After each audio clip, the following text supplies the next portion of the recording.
Welcome to WCS Talks Unplugged, where we bring you real stories, real solutions for the mind and the planet. This podcast is brought to you by Women in Cleantech and Sustainability, a global community elevating women's leadership, accelerating climate solutions, and championing a more equitable, clean economy.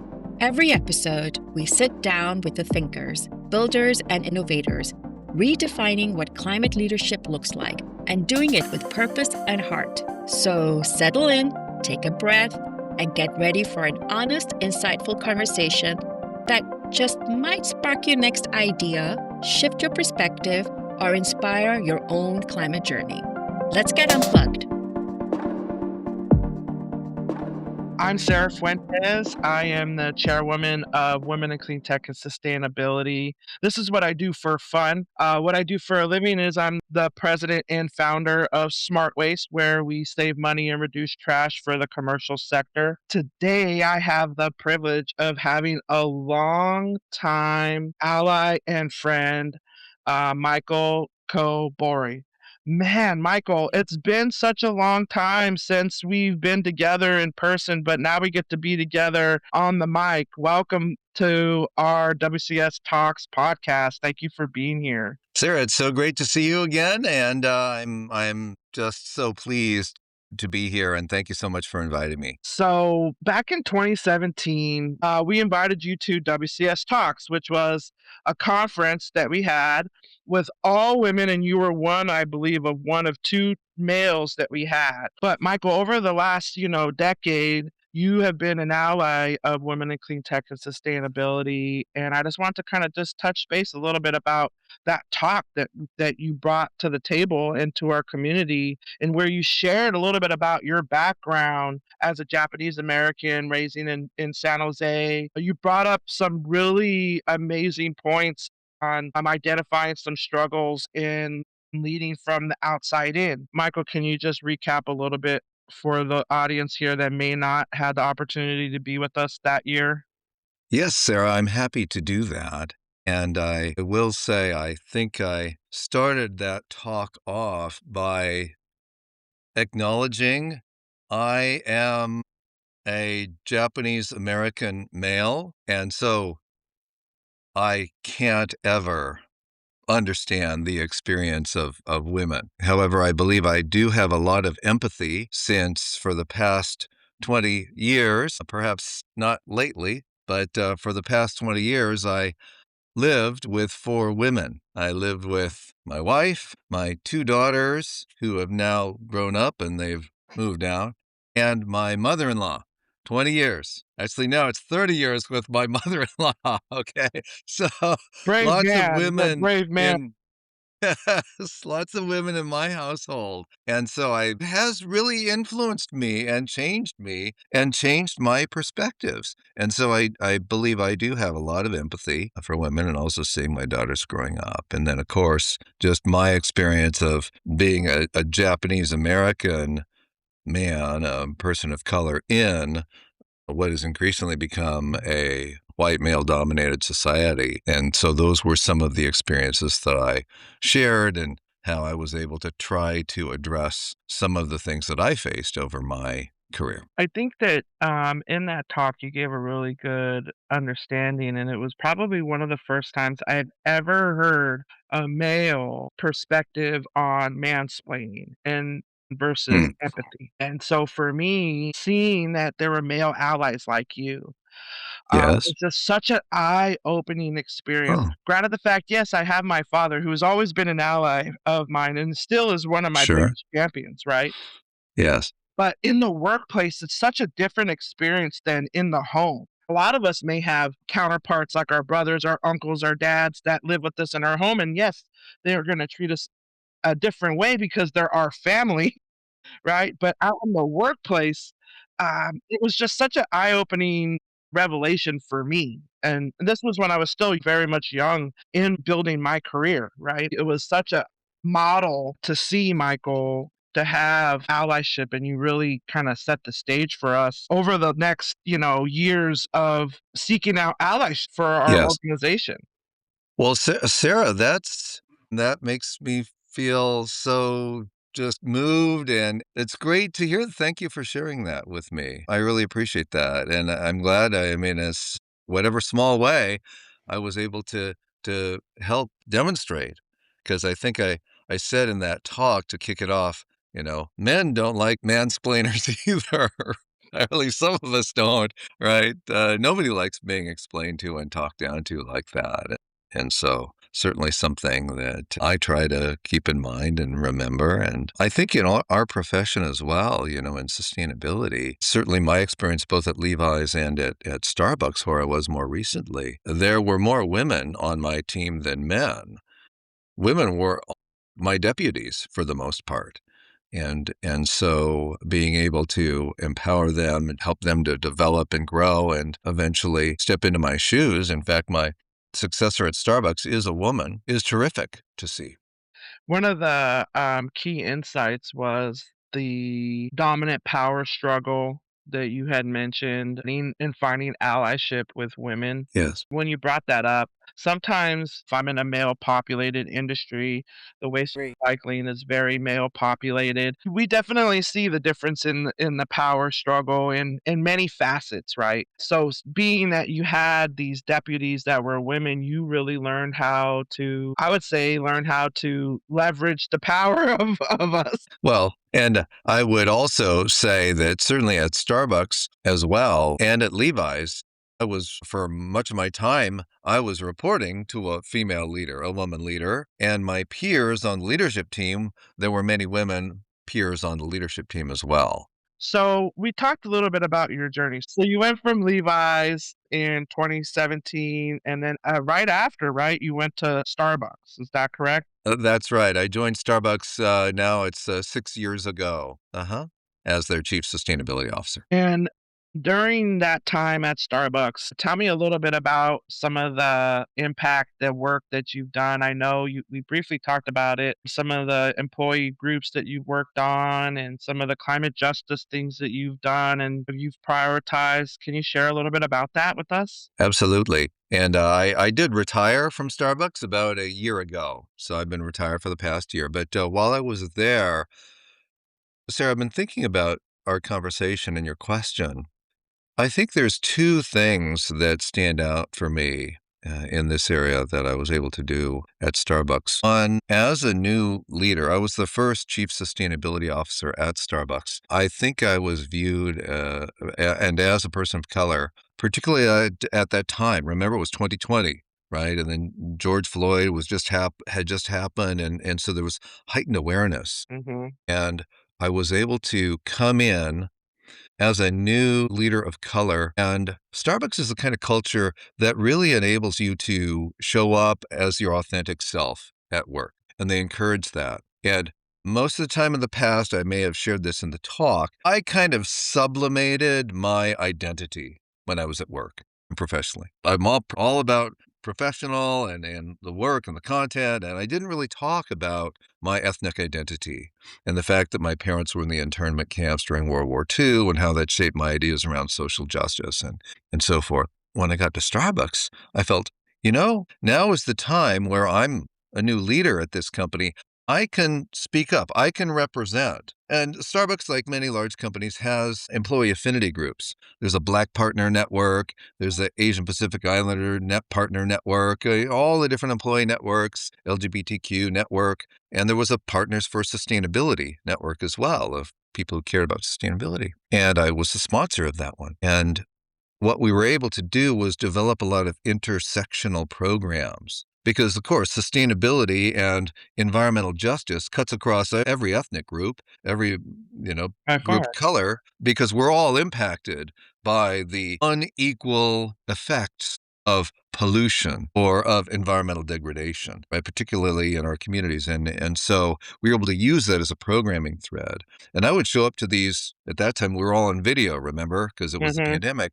I would show up to the calls and I would kind of dress the part. I mean, I have all these different T-shirts that I not only have the emblem of that particular group, like Black Partner Network, but I live in Berkeley, which is close to Oakland, and there's a group there that has a Black Asian solidarity and I would put their t-shirts on. And so people could visually see, and I think it made it okay to be able to, for other leaders to kind of talk about their ethnic identity. And it opened up that space. So that I felt pretty proud of, that I was able to help other leaders of color and women kind of come up, and speak about who they were. Yeah, I mean, it gave the space for other individuals to say, hey, we're going to mobilize around a common thought process. And we're not here to be combative, but we're here to be community oriented and collaborative. And we accept you for who you are, right? Yes. So that right there, that fact that Starbucks gave that liberty to you is extremely impressive.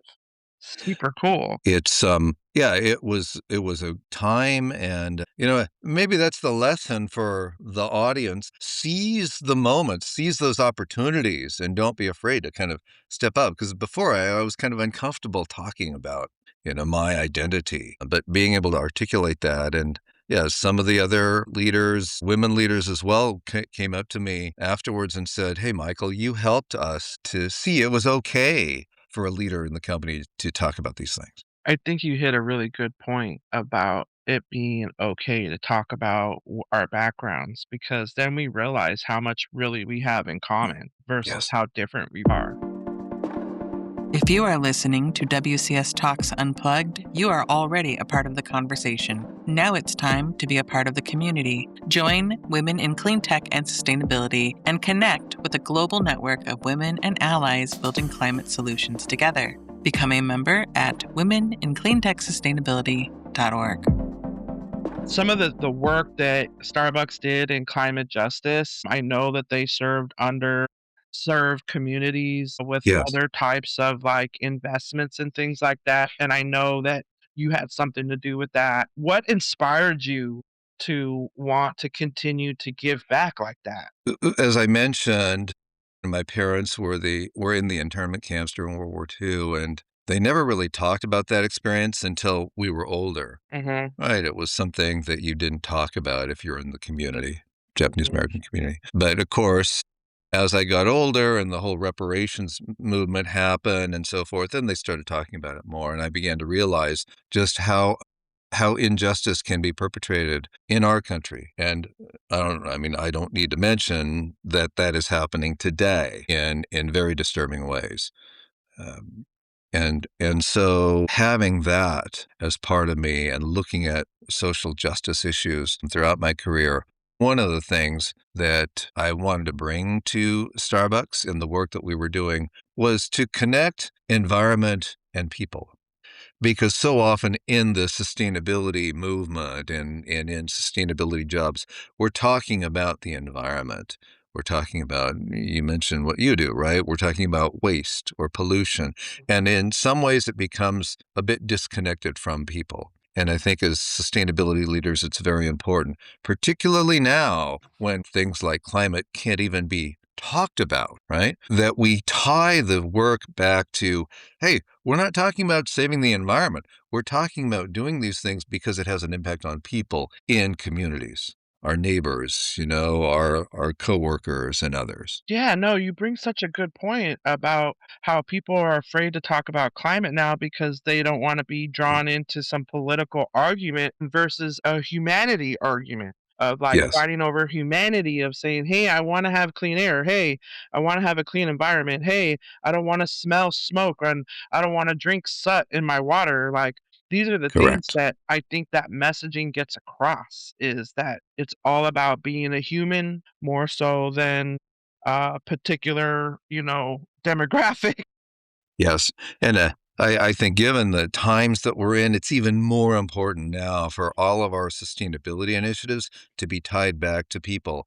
And not just, I was having this conversation with someone the other day, not just people on the coasts, right? Yeah, But people in middle America, people who work the land, who are farmers, and say, hey, we're talking about your livelihood. We're talking about your family farm survival and the mhm. generational impact and your ability to, work the land and conserve the land and protect the land and steward the land.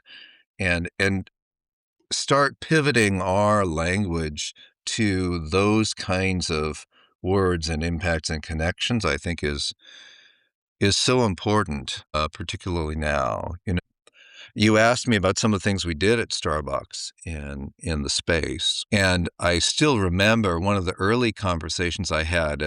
It was the first month or so, and I was getting briefed by all the different teams. Okay, they set up, the new leader comes, and different teams will brief you. And I was getting a briefing by our greener stores team, the sustainable retail store team that builds all the Starbucks and operates the Starbucks. They were also responsible for all of the renewable energy investments that the company was making. And the company would invest, of course, it was buying renewable energy credits, and so 100% of its energy was renewable. But of course, there was a big shift from buying credits to actually investing in renewable energy, new sources of renewable energy generation, right? And so the company was investing millions of dollars in these renewable energy projects, and they were briefing me on that. And it was very interesting. And then I asked them after the briefing, I said, so how do we decide where we should make these investments? And they responded and they said, well, it's where we have a lot of stores and where we get tax breaks and where the financials work out and so forth. And I said, well, do we ever consider whether or not that is an underserved community and maybe hasn't had access to renewable energy or anything like that? And they said, we don't really look at that. And I said, well, could we? And they said, I guess so. And it was a nice conversation. I didn't think anything of it. And then about a month and a half later, that team came back to me and they said, hey, Michael, based on your question, we went and we researched, and the EPA has these maps of which communities are underserved, and we're going to start using that as we invest. And ever since then the team is using that as a criteria. So all the investments, and it's several $100 million of renewable energy investments are going for community solar in upstate New York. The most recent project was a renewable energy generation and storage with one of the tribes down near San Diego. So just one question. If we're in those positions, we can ask one question and people start thinking, and it just raises their awareness. Like they weren't even thinking about it before, right? But then when they were aware, they started doing it. You had the courage to speak up, right? That was part of it, was like the curiosity and the courage. And questioning that situation with your colleagues was also a challenge in a way, right? Sure. Of course. I was pushing them. I wanted to push them a little bit. Not only did you have the courage, but you also challenged him in that question, right? And that kind of makes me think about leaders in those roles that have the courage to speak up, that have the courage to challenge their team, and then setting the standard because you were doing these things and people were willing to listen to you. That to me is so impactful. Like the impact that you have in those communities, those people that will never know that it was because of you. Right? Like that's powerful. And then for the team to have the confidence to come back to you and to kind of report back, Yes, that's impact right there. absolutely. I mean, so you're in this point now where you had mentioned that you retired from, these big corporations. Right. And I know that you're in a place where you still have, obviously we're on a podcast today, you still have a lot to give. You have so much wisdom and a lot of insights and experiences that people should hear and people should know about. For me, I'm curious to know the legacy that you've been building and what's next for you in terms of post-retirement and how you're going to continue to be an ally. I've taken the past year, Sarah, to really step back and do a couple of things. One is focus on my health and well-being and the health and well-being of my family. Because when you're working full-time, we all know, right? It's so busy. There's so much pressure. The stress is massive. I think the biggest thing for me this year, no stress. It's like lifting this huge weight off of your shoulders, That's It's amazing. You're right. No stress, everybody. You hear that? Michael said no stress. Well, what it taught me is I didn't realize when I was in the middle of working full time, all the stress that is there. You don't realize it because we just deal with it, right? You don't realize it until it's gone. And then you say, oh my goodness, how did I ever do that? And so it really underscores for me the importance of doing all those things that we can to reduce that stress while we're dealing with it, right? Whether it's, now I'm able to work out every day. I'm going cycling, I go swimming, went for a long walk this morning. I'm eating better. I can make more healthy meals, you know, all of these things, spending more time with my family. So stress busters are really important, number one. And then the second thing I've been doing, Sarah, this year is I'm realizing, like I'm sure you and many others, corporate sustainability is waning, right? For many different reasons, right? Big companies are not setting new targets. They are trying to meet the targets they set We'll in the call it heyday, maintain no gain. right? Yes, right? So I'm looking at that and saying, I'm committed to advancing sustainability, social justice. How do I do that? Who's doing that? If corporations aren't, who is? And so I've been looking around I'm looking less at public companies and more at private companies, private equity, private capital, the high net worth individuals and family offices that have a longer term time horizon because they are not so wedded to those quarterly results that are demanded by Wall Street. And so these private capital sources, particularly the family offices, I've been trying to learn about this year. And then the other thing I've been looking at, as I mentioned to you before our call, I've been looking at disruptive startups because they are trying to change the system. And now, in this time of great upheaval in the global economy and geopolitics, now is the time when disruptive forces have a lot of opportunity because the system is changing so much. So I think there's something in these startups, and I'm advising a couple of startups right now, and that's been very interesting. The guidance that could be given from somebody with your experience could definitely catapult their company, and disruption is where it's at. We've seen disruptive technology transform the Silicon Valley here, from Yes, the way that we drive to how, traffic lights are even put out now, even to how we communicate, right? The disruptive right. technology needs to be also as well in service of people, like you mentioned, and not just about the fast buck and making the newest product that's, single use. So I hope through your coaching with working with these companies that, A, they really receive your years of wisdom, that they also take heed to the fact that you are what I would call a do it first leader in companies of making an impact like Levi's and like Starbucks. And then definitely continuing the mentorship of coaching upcoming sustainability champions, because champions like you, Michael, we get to learn from of what it's like to speak up first, what it's like to overcome and maybe suppressed workplace, right? Anything in terms of like any other collaborations that are new for you that you want to talk about before we end our conversation today? Anything that's like burning on your heart that you definitely want people to know about? One of the things that I mentioned in my talk, I mentioned the importance of mentors and people who will support you in my career. And one of the people I spoke about was my mentor at the Asia Foundation, where I first started my career. He was the CEO, the president of the Asia Foundation at the time. And he was a more conservative white male, but he took me under his wing. He made me his assistant, made me the person who supported the board of trustees, and he did a lot for me. And one of his hopes was that I would always, at some point, be able to be on the board of trustees of the foundation. That recently, he's since passed away, but that recently happened, and so I have just begun to serve on the board of trustees of the Asia Foundation. I was elected in October. And so it's Congratulations. one of those full circle moments for me because of my mentor and the way that he encouraged me. So it just underscored for me the importance of mentorship, but also these can end up as really good stories sometimes and really good outcomes.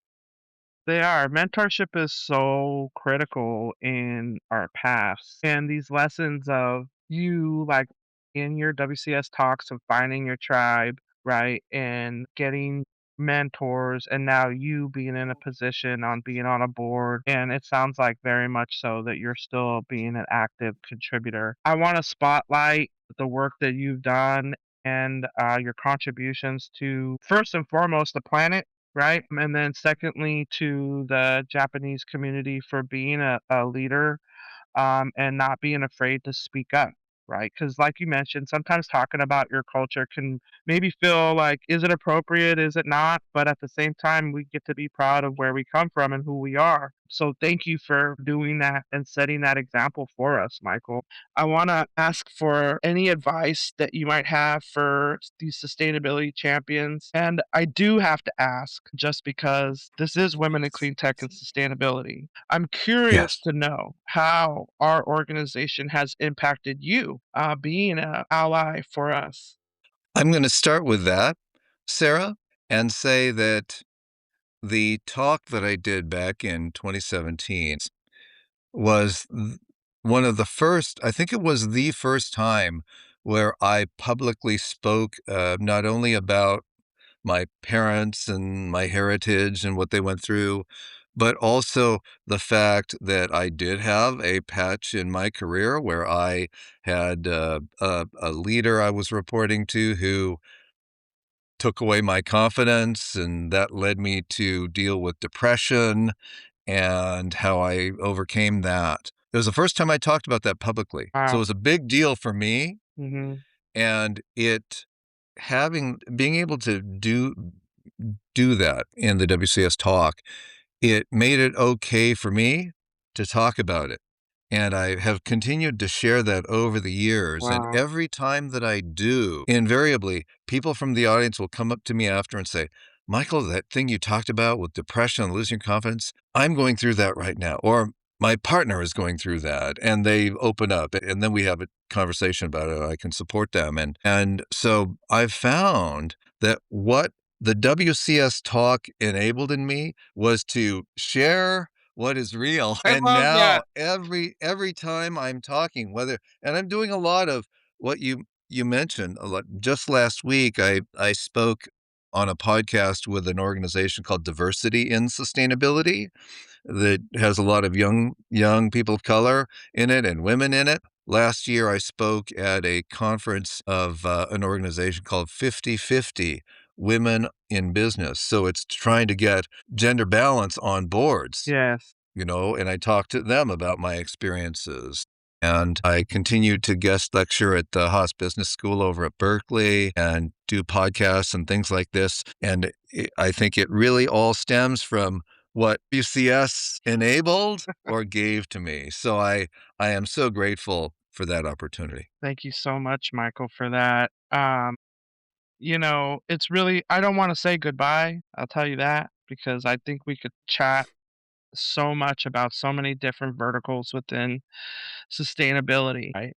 I do have to say that on the outside looking in, you being a male ally over this last decade and seeing you also transform your career, and then hearing this and how we supported you and us, we didn't even realize that that was what we were doing. So to Yeah. me, that's a gift, right? And so I just want to say thank you again for being here. And really, I just want to just reiterate, for us at Women in Clean Tech and Sustainability, the value of having male allies and male champions supporting the work that we're doing. One of the things that we are really fired up about is gender parity. So with that being said, thank you for being here today. We're going to continue to be disruptive here, WCS Talks Unplugged, and continue to lead from the outside in, Michael. And we appreciate having sustainability champions like you on our show. We're going to continue to be extremely intentional about building mentors and finding mentors. We have a mentorship program within WCS. And if you're listening to this podcast today and you want to contribute and you feel like there's some experiences that you can influence some up and coming women or men that are in our community, please listen to this and take action and become a mentor, because you could really make an impact on people's lives and really not know when and where those fruits are going to come out. We could find out 10 years later, like we did with Michael today. Thank you, Michael, for being here. Thank you so much for having me, Sara. That's it for today's episode of WCS Talks Unplugged, where we share real stories, real solutions for the mind and the planet. A huge thank you to our guest for joining us and for the work she is doing to move the clean economy forward. And thank you for listening, for showing up with curiosity, hope, and a desire to make a difference. If you enjoyed this conversation, be sure to subscribe, leave a review, and share this episode with someone in your network who cares about climate, justice, innovation, or building a more sustainable world. This podcast is brought to you by Women in Cleantech and Sustainability, a global community supporting the next generation of climate leaders. To learn more, become a member, or get involved, visit womenincleantechsustainability.org. Until next time, this is WCS Talks Unplugged. Stay inspired, stay engaged, and as always, stay unplugged.